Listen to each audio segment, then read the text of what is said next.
And with that, we are ready to begin today's event, sponsored by Neustar and hosted by American Banker. It's my pleasure to introduce your moderator for today, and that is Penny Crossman. Penny, you have the floor. Thank you, Greg. Hello, everyone, and welcome to today's webcast on how U.S. banks are fighting the war on fraud. The event is brought to you by American Banker and sponsored by Neustar. Neustar provides real-time information and analytics for marketing, security, and operations for the financial services industry and other sectors.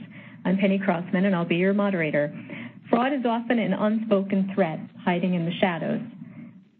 Cases are dealt with quietly in local courts, often with little publicity, and the Internet gives fraudsters a cloak of anonymity. The Treasury Department recently declared that a majority of bank account takeovers in the past decade could have been thwarted had the banks identified and blocked transactions coming through Tor, a part of the dark web in which people can communicate anonymously. Less exotically, banks still have ordinary threats like card fraud, card-not-present fraud, ATM skimming, and DDoS-related fraud to worry about. Today, we're going to share some fresh research about the types of fraud banks are most worried about and what they're doing to mitigate it. Our presenters today are Dana Jackson, who is the Executive Director of Research and Data at Source Media. She oversees all of the company's custom and syndicated market research for clients in financial services and other sectors. She has 15 years of market research experience. We have Dorian Cass, who is Vice President of Sales at Neustar, where he leads the financial services, retail, and data service provider lines of business. He and his team focus on improving multi-channel marketing effectiveness and driving acquisition and operational efficiencies. And we have Rupert Young, who has more than 15 years of experience in the Internet industry and is responsible for product management for Neustar's lead intelligence, customer interaction management, and compliance solutions. Now we're going to go to our first and only polling question today. The question is, what technologies does your organization use to fight transactional and application fraud?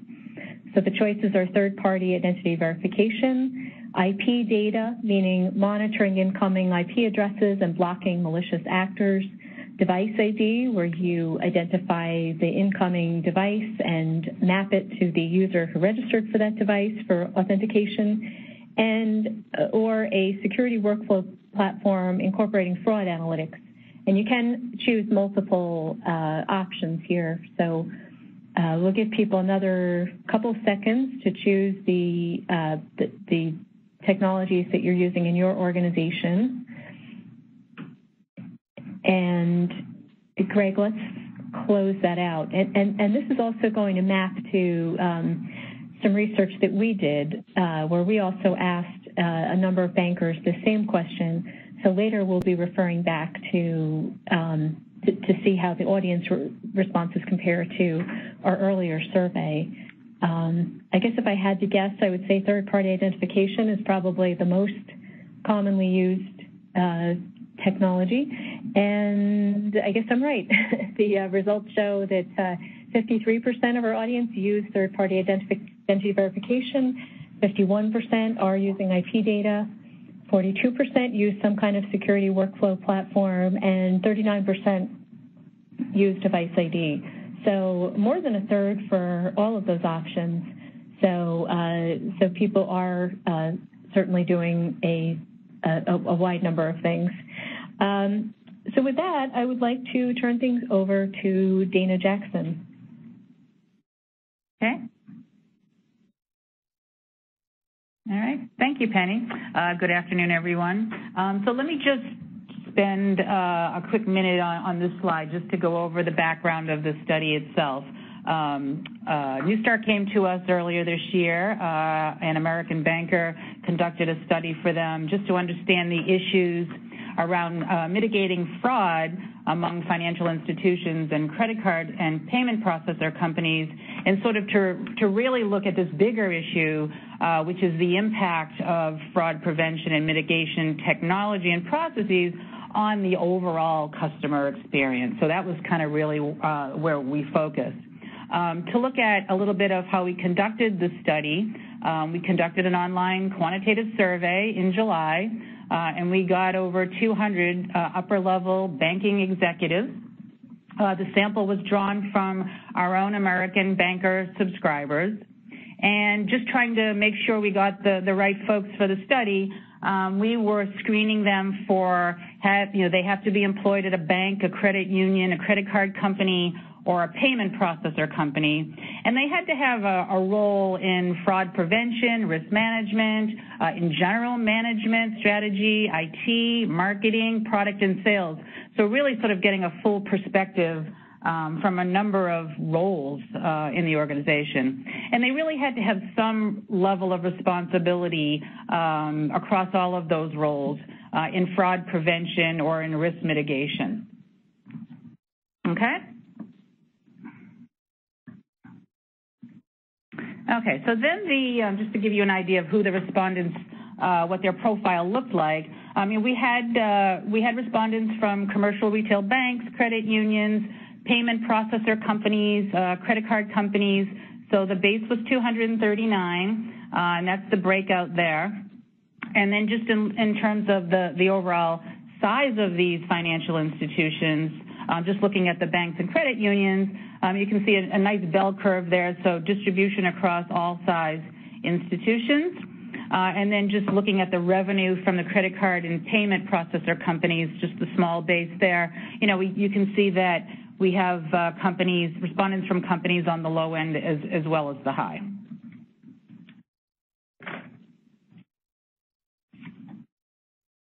Okay, and then we wanted to sort of, take the temperature, I think, just around the level of threat that from this long list of potential fraud activity, sort of what their perception is of the threat levels. So everything from, extremely high threat to high, moderate, low, and none. And you can see that, I'm just going to highlight these right here because really these are the top two highest levels of threat: card not present fraud, malware, DDoS, card skimming. So those were, from the perspective of everyone, these are the ones that obviously seem to present the highest level of threat. Okay? So then we looked at, just the potential impact of fraud in the last 12 months particularly. And you can see from the list here that, really dollar losses is what rises to the top. And you can look at all kinds of things around productivity and customer experience and customer satisfaction. And while those, really have impacts, people seem to really have just sort of the dollar losses. That was sort of the biggest impact, I think, in the last 12 months. They are bankers, after all. All right, and then among those respondents that said they were impacted by dollar losses in the last 12 months, we asked them to distribute the total dollar losses, and this is the way it all broke out by percentage, so that, debit cards and credit cards, certainly the big chunks there in terms of the dollar losses. Okay. All right, then we took a look at, what strategies they had for, had undertaken in the last 12 months.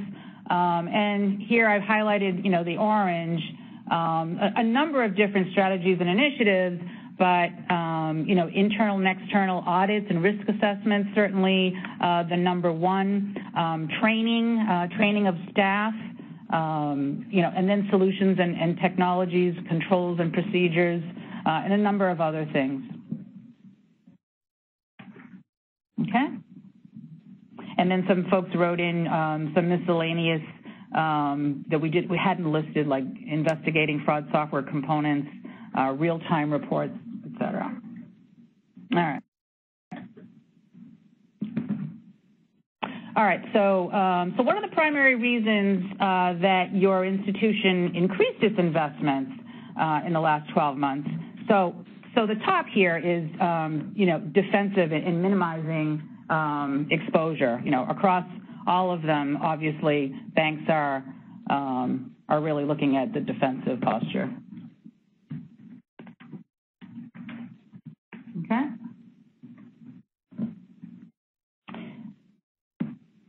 And then some other concerns that were listed. All right. Then we asked them to break out their fraud technology investments in the past 12 months versus what's coming up in the next 12 months.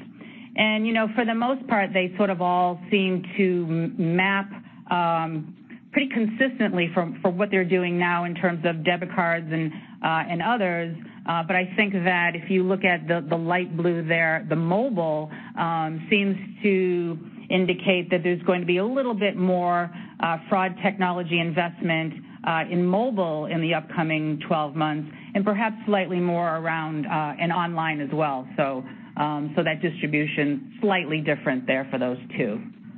But for the most part, they're remaining consistent.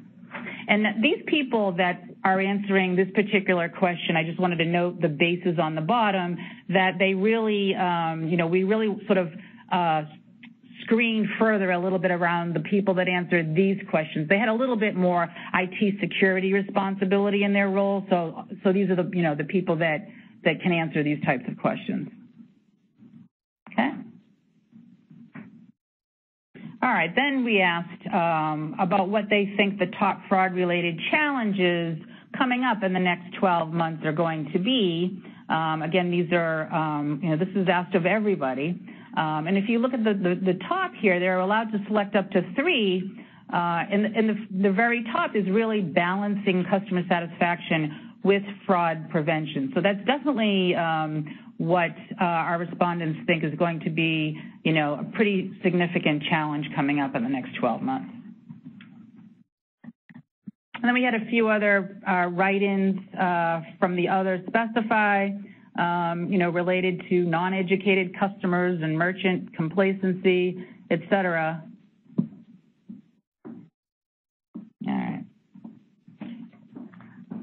All right, again, among those who had a little bit more IT security focus in their role, we asked them how likely they are to increase investments in each of these specific areas.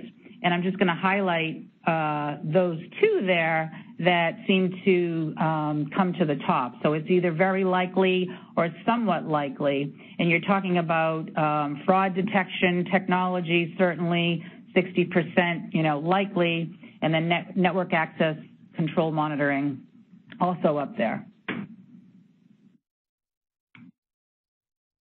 Okay.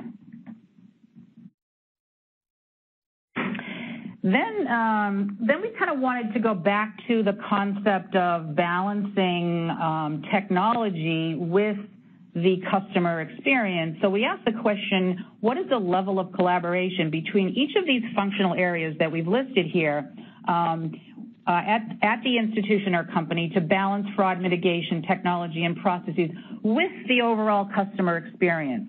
So what is that, which of these roles on the left are really, collaborating to improve the overall customer experience? And we're looking at IT security has a high level of collaboration to improve the customer experience. Okay, all right, so now I think we'll take a pause from the research itself, and I'd like to hand it over to Dorian at Neustar to talk a little bit about their solution. Thanks, Dana. And I think it's interesting on the last slide and important that IT security is collaborating, especially in addressing this next challenge of distributed denial of service attacks, which hopefully most people are familiar with. It involves organizations flooding traffic to a website to try and either bring that site down or to serve as a distraction to try and commit other fraudulent activity like stealing customer information or what have you.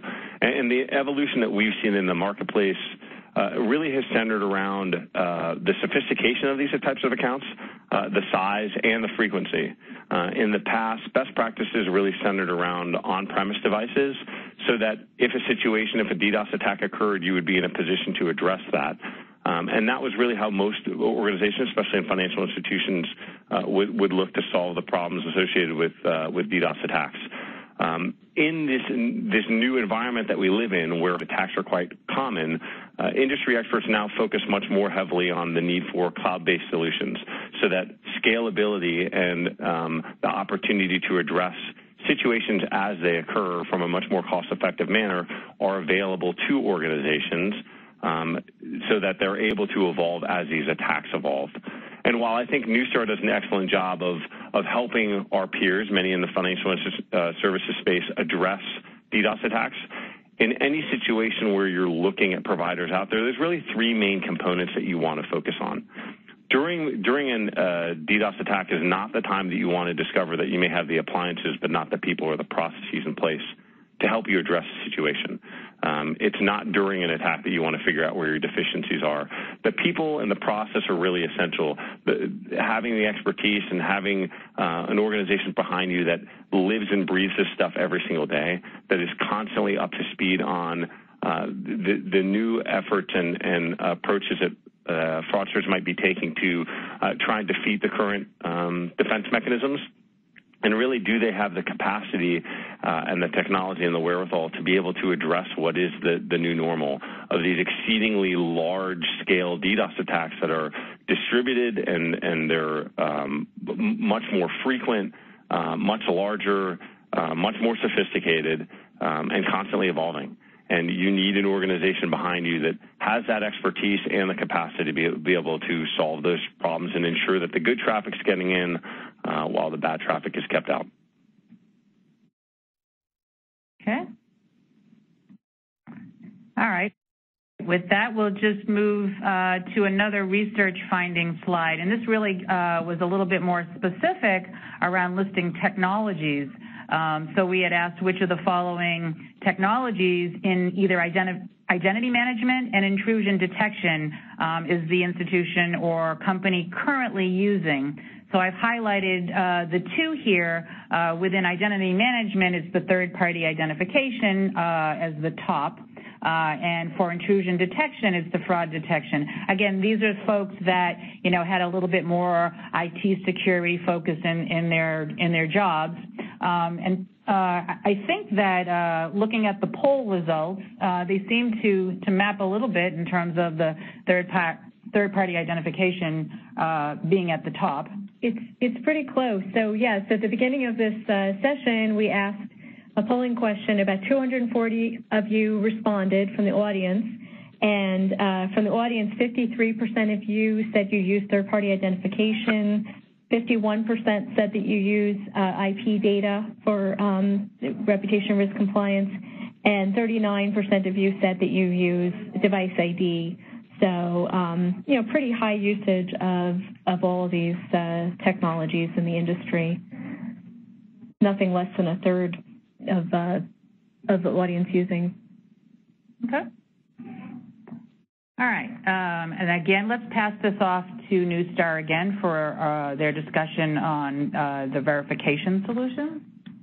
Great. So this is Dorian again, and glad to see that the results of the survey and of the research and the polling questions we asked are in line, especially as it relates to third-party data, because it's a big component of what Neustar focuses on within financial services.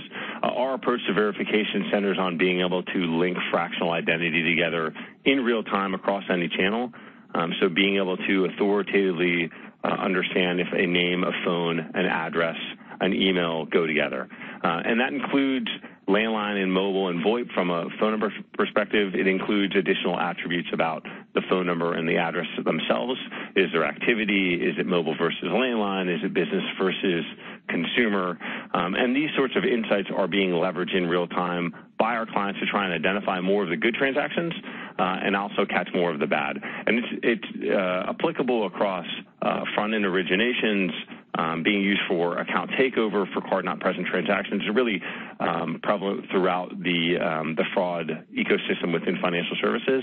And combined within that IP intelligence, so not just the geography of a given IP is somebody conducting a transaction when they're based in Virginia, but the IP is somewhere in the Middle East, but also things like IP reputation, which Rupert will be touching on in more detail as we go through the rest of the presentation, and other components that, when used in conjunction with one another, become part of an overarching decisioning process that our clients work with us on to help to address fraud needs in the marketplace. The next slide, please. Given how many people are familiar with third-party data, I think it's important to understand what really differentiates Neustar in the marketplace. There's not guessing or approximation or saying at some moment in time this data went together. Neustar has access to authoritative billing level intelligence through unique relationships that we have, which in any given moment in time are authoritatively verifying the linkages between these data points and ensuring that organizations can make better business decisions in real time across any of the applications I touched on earlier. And you can go ahead and build through the rest of the slide. So just a concept of some of what goes into this living, breathing repository. We're constantly breaking down and building back up these linkages, and that's why organizations depend on us to be able to tell them in any given moment of time how these data points go together. And if you start to think about the overlap between customer experience and fraud, we see a number of different areas where it's impactful. We talked about in some of the slides earlier, false positive rate impacting customer experience. There's also, from a real-time fraud notification perspective, being able to send out text alerts to ensure that you notify your customers of potential fraud, and then the challenges of violating the Telephone Consumer Protection Act and the person that you're texting actually owning that phone number. So there's a number of different areas of overlap that we're seeing where there's a combination of attempting to treat the customer and act like you know who they are, but also trying to balance that either from a regulatory compliance or risk perspective. And I'll touch on that a little bit more during some of the slides coming towards the end of the presentation. Okay. So we're going to continue to sort of weave in the research findings with the discussion. So sort of on to this next topic here, and again asking those with a little bit more IT security responsibility, how likely is your institution or company to increase investments in each of these particular fraud mitigation and fraud prevention technologies and identity management and intrusion detection? So, looking at where sort of the big one is going to be, it appears to be in this identification data internal CRM. Okay. All right. And let's bring it back to Neustar to talk about their solution. Sure. If you could just go ahead and build that slide. Sure. So Neustar has been providing, industry-leading IP information about location, network characteristics, user type, and so on for now 713 weeks. And one of the things, we've worked a lot with the risk analytics platform providers and transaction fraud vendors and so on. Over the years to provide them source data that they build into a lot of those tools. We've recognized in the last couple of years that increasingly folks, have more capabilities to do things like log analytics and other things that were shown on those previous results. And so they need more information directly about the IP and especially should they be able to trust it. So we looked at, and again, from our perspective, we see sort of four main use cases. A couple of these, are very specific to the fraud industry, and others to our other customer sets. Because obviously, as we saw in previous results, folks are worried about account takeover, account creation, which is really the registration piece there, as well as clearly in the transaction fraud area as well.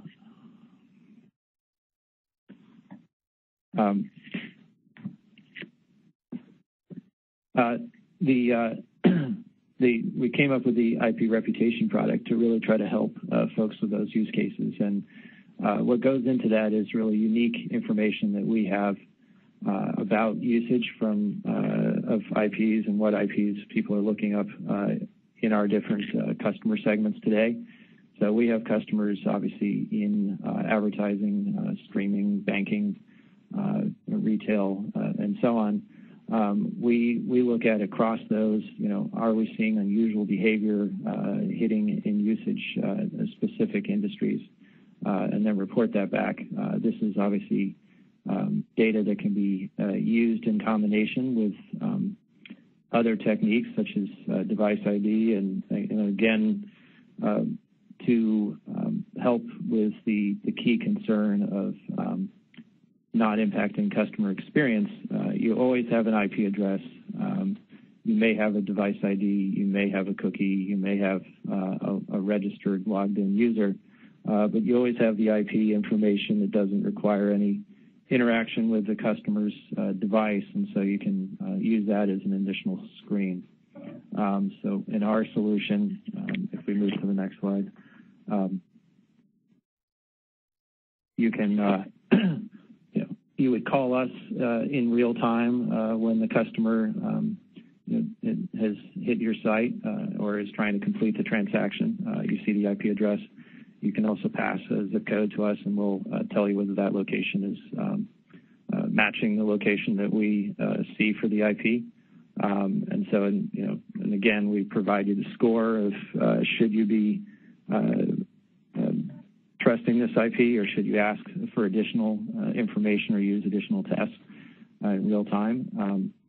And we've also bundled in both information that we know about types of IPs, such as, it's coming from a hosting facility or it's coming from an anonymizing proxy, as was mentioned earlier.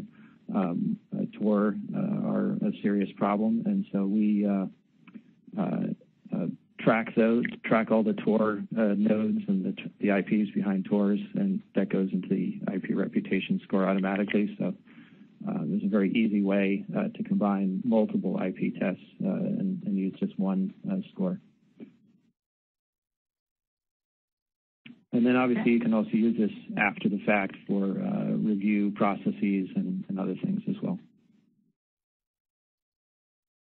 Okay, so it sounds like we're back to the research. Thank you, Rupert. So another question around, again, the customer experience issues, and when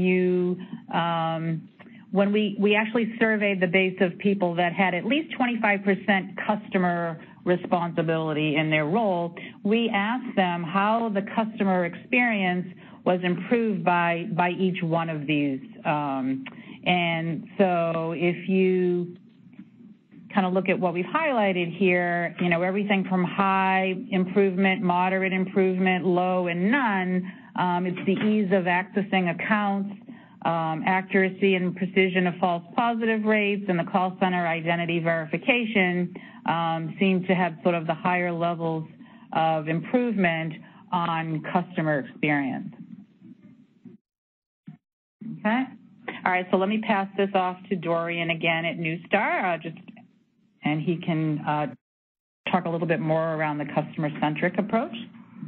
I touched on earlier this identity layer and how essential it is to everything that Neustar does, of being able to ensure that off of a fractional identity or identifier, you're able to bring that back to a full view of who somebody is. And it's a big component of everything we do and applicable across numerous different channels. We hear from many of our clients that their ability to identify their customers, either on-site, over the phone, whatever the case may be, is only in the 40% range. And that's dependent upon if the person's actually authenticating themselves. You start talking about situations where even an existing customer comes onto your website or calls in and you have a different phone number for them, or they haven't done anything to authenticate themselves. It causes a big gap in your ability to show your customers that you know who they are. Can you move to the next slide, please? And really the variety of different services that Neustar offers in the marketplace today center around this identity capability, and then layering on top of that additional insights, whether that's scoring or analytics or segmentation, to be able to provide those sorts of capabilities across any channel. And our clients are using this to treat their customers more effectively, to drive acquisition, to provide more personalized treatment, to be able to onboard this intelligence and activate it online so that they can target their top customers and prospects via display ad or on their sites. Specifically as it relates to some of the content that's been discussed here and the overlap between customer experience and fraud, where we see a lot of that currently in financial services centers around the call center and the challenge of historical CRM data for our clients' customers being old and having old information within it, and then trying to balance the ability to automate calls and contain them in the IVR and improve first call resolution and all these sorts of customer experience type focus metrics that exist with the challenges around things like account takeover. And how do you balance that sort of information? And because we have insights into the linkages of these data points, because we can help organizations treat an inbound phone number as if it existed on their CRM, even if it doesn't today, they can move more through a process of being able to partially authenticate that caller, and then proceed as if they need to go through the rest of the steps prior to kicking them out into more of a formal review if there's a fear of fraud. So the idea is you can somewhat have your cake and eat it too. You need to look at things from the perspective of there's constantly a balance, there's constantly a give and take. You can't sacrifice customer experience at the sake of having no fraud, and you can't make all your customers happy at the sake of allowing any sort of fraud to take place. Working through third-party data providers and those that have access to this authoritative intelligence will really help you understand where the gaps are in your business and where you can bring those two together to converge on a combination of both experience and fraud. Okay, that's great. Thanks, Dorian. And I think that this is just our last research slide, and we wanted to sort of go out with trying to understand what we thought would be the top fraud-related challenges in the coming 12 months. And, you know, right at the top, it's all about, for everyone, you know, just balancing the customer satisfaction with fraud prevention. So, you know, for at least 2/3 of all of our respondents, you know, that's going to be a top challenge in the next 12 months. Certainly these other ones come into play, but when you ask somebody what their top is, you know, that's high consideration there. Okay, so that's all I have for the research. I just want to pass it back to Penny for her sort of closing remarks on all of the findings and the trends. Thank you, Dana. You had a lot of great information. I know a lot of people are asking if they could have the actual slides, the actual information, and we are going to be sending all that out to you in an email after this show. So, so I think the top takeaway in my mind is that the banker's top concern is the card not present fraud.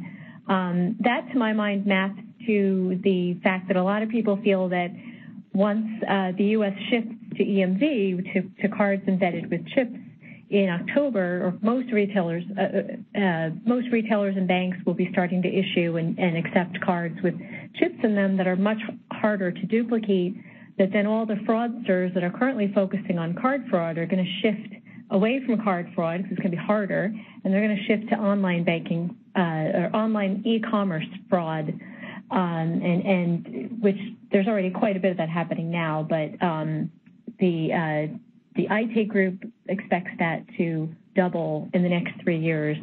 So, you know, it remains to be seen if that's true, but in Europe, that's certainly been the case that online card not present fraud increased dramatically when Europe shifted to EMV. So there's reason to expect that will happen here. And then the top thing that banks are most concerned about with internal and external fraud is the dollar losses, and that's also what's driving their fraud mitigation investments. And, of course, that makes total sense, because if you go to your CEO asking for $5 million for a new security system, it definitely helps if you can say this is going to save you $5 million, or if you have some kind of number like that where you can estimate dollar losses that you're preventing. And there was another study recently that the Cornerstone Advisors did that found that mid-sized banks are going to be spending 29% more on fraud analytics in the coming year than they did this year.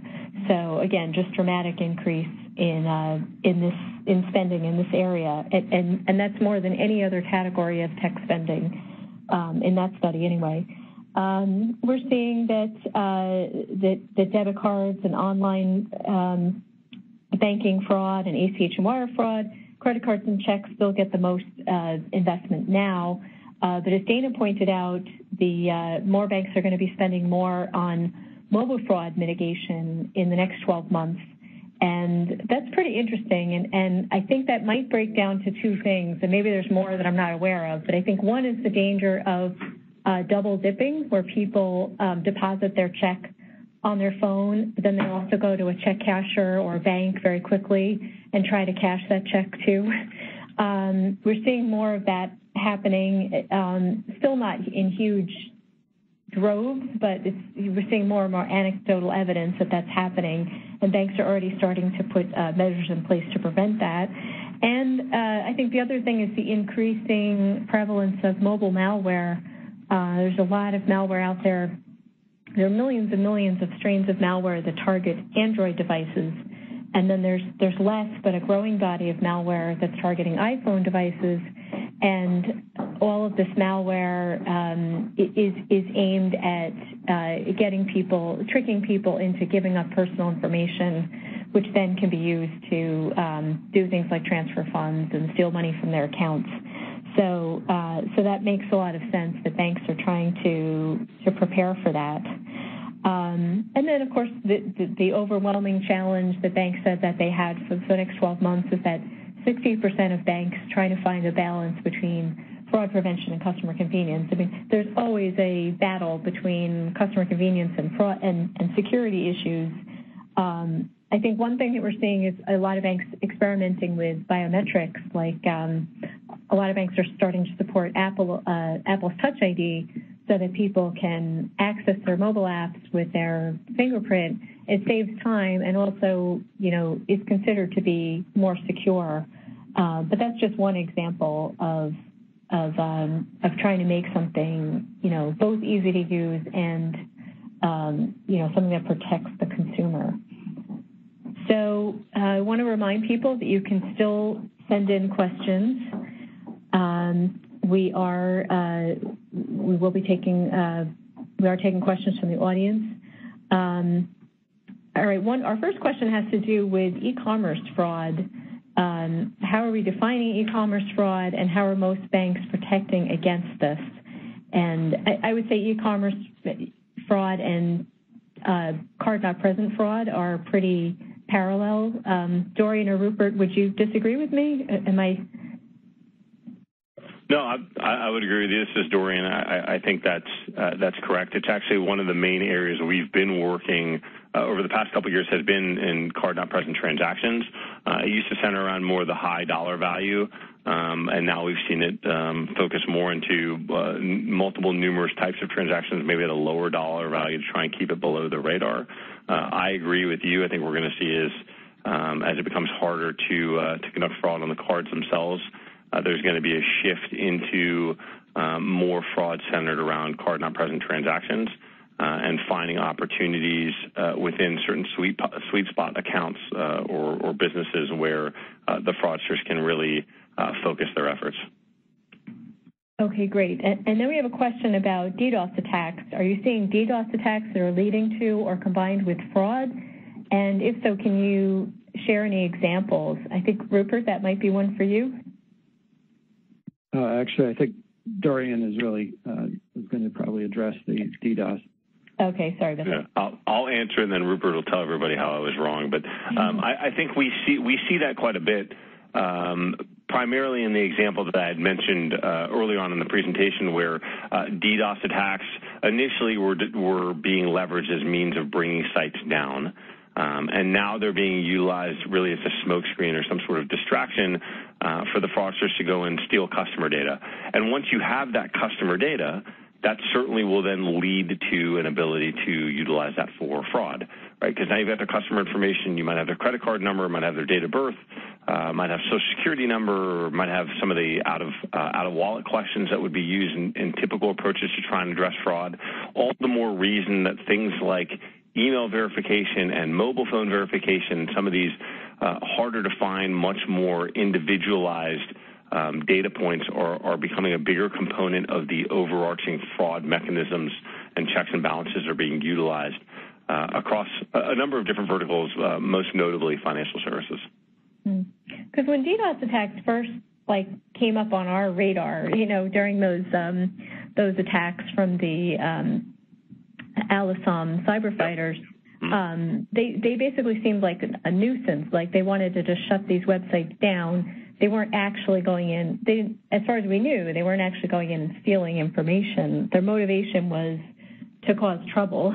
And then I feel like this past year we've seen a lot more that are motivated by nation states who kind of want to, again, make trouble and disrupt our banking system. Are you seeing that monetary motives are becoming more common in DDoS attacks?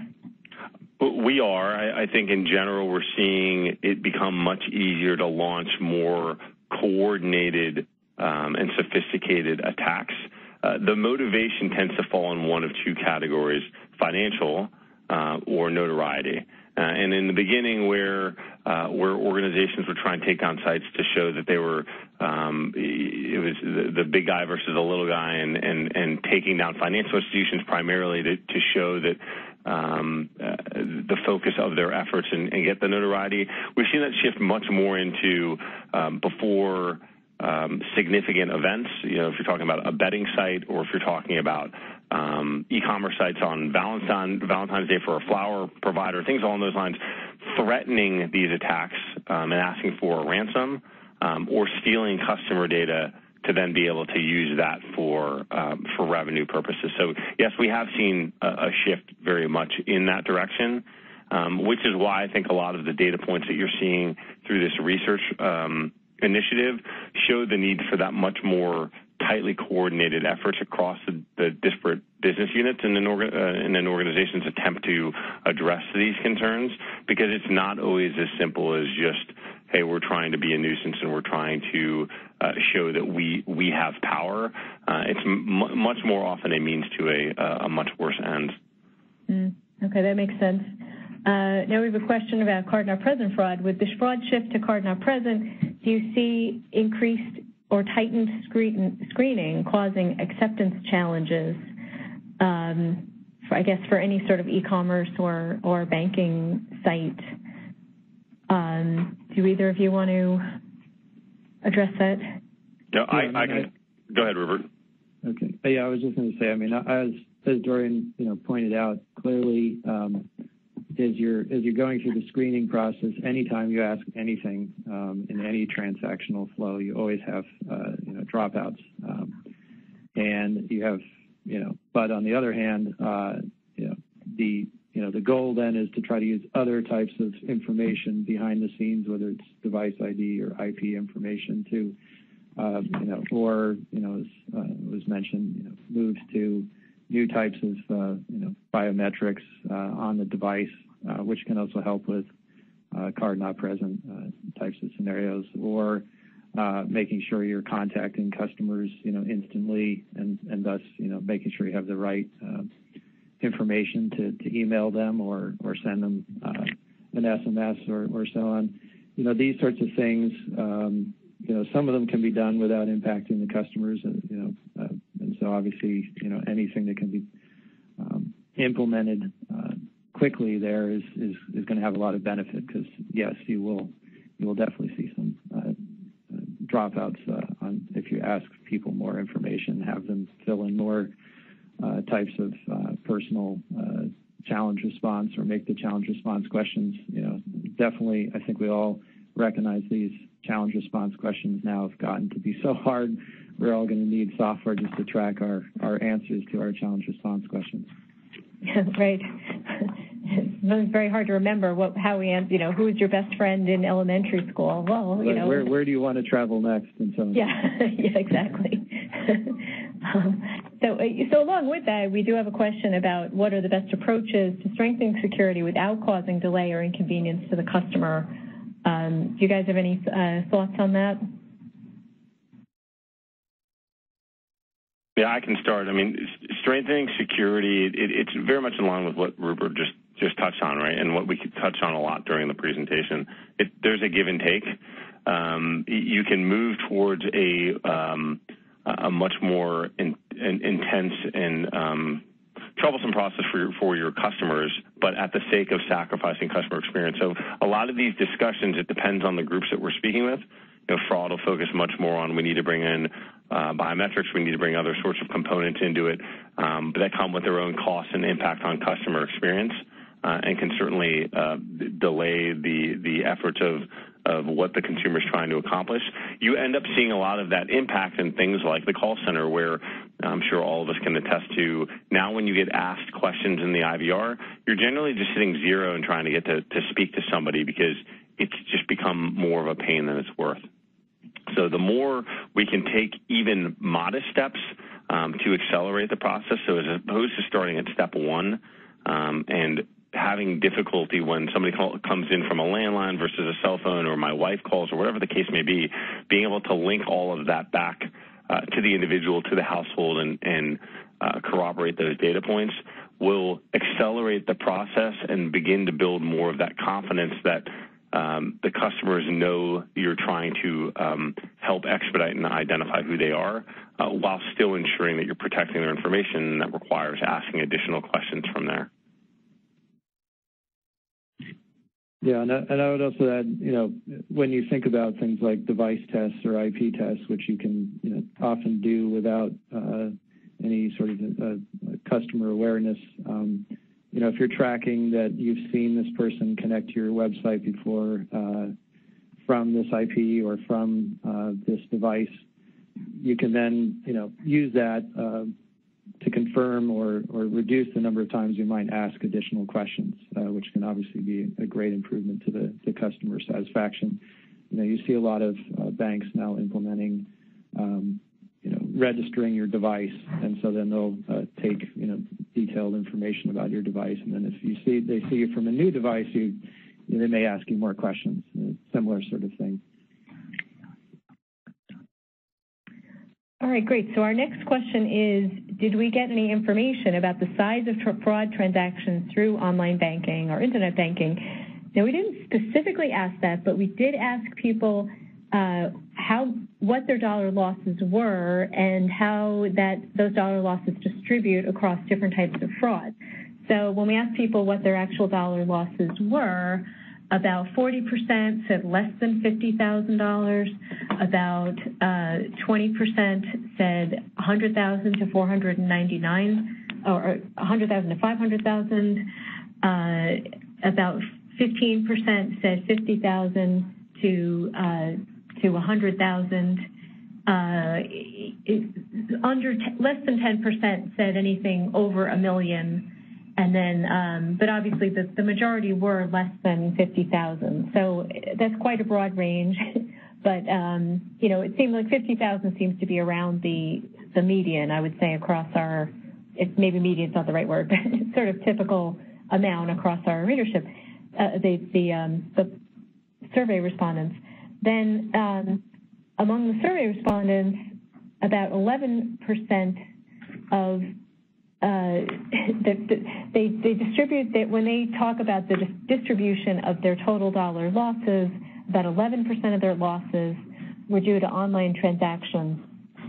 And that puts online transactions after mobile, cash, and ATM losses, but below debit card and credit card and check losses. So just to go through that, the highest area of loss is debit cards at 37% of losses. And then, and actually, I think this is on one of the slides. And credit cards were about 19% of losses. Checks represented about 20% of losses. ATMs, 9%. Cash, 4.14%. And mobile was only 2.64% of dollar losses. And so online transactions were about 11%. So, not huge numbers, but I can also tell you anecdotally that, for some small banks, if they get a case of wire transfer fraud where somebody transfers $50,000 from one of their small business accounts to someone overseas, it's pretty devastating, you know, and it may not be a huge statistic, but when it happens to you, it's really a problem, and they often can't recover those funds. So there's a somewhat non-specific answer there. I don't know if either of you want to comment on that as well.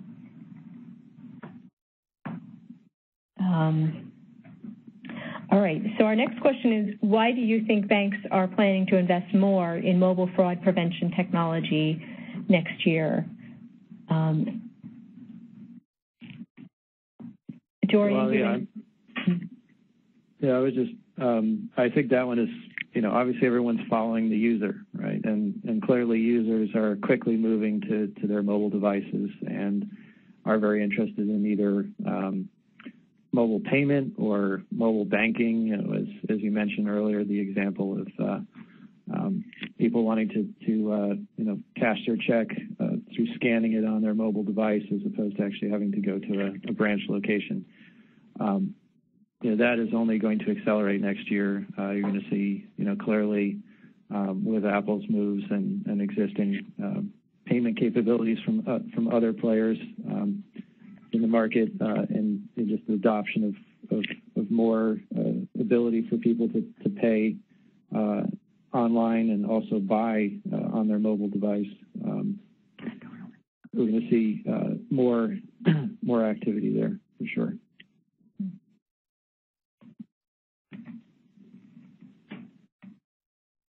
Sure. Okay, great. Well, did you want to comment on this? No. Okay. Excellent. Dana just pointed out some research that supports the comments that you just made. Great. Well, unfortunately, we are out of time. I'd like to thank everyone for joining us today for our webcast on how are U.S. banks fighting the war on fraud. We hope you found this session valuable. And, of course, I'd like to especially thank Dana, Dorian, and Rupert for taking the time and sharing their experience with us today. I also want to say a special thank you to Neustar for sponsoring this event. If you missed any part of the presentation, you'll be able to listen to a recorded version within 48 hours on the American Banker website. And as we mentioned, we will be sending out a copy of the slides to everyone who registered today. I'm Penny Crossman on behalf of American Banker and Neustar. Thanks for being here with us, and have a great afternoon.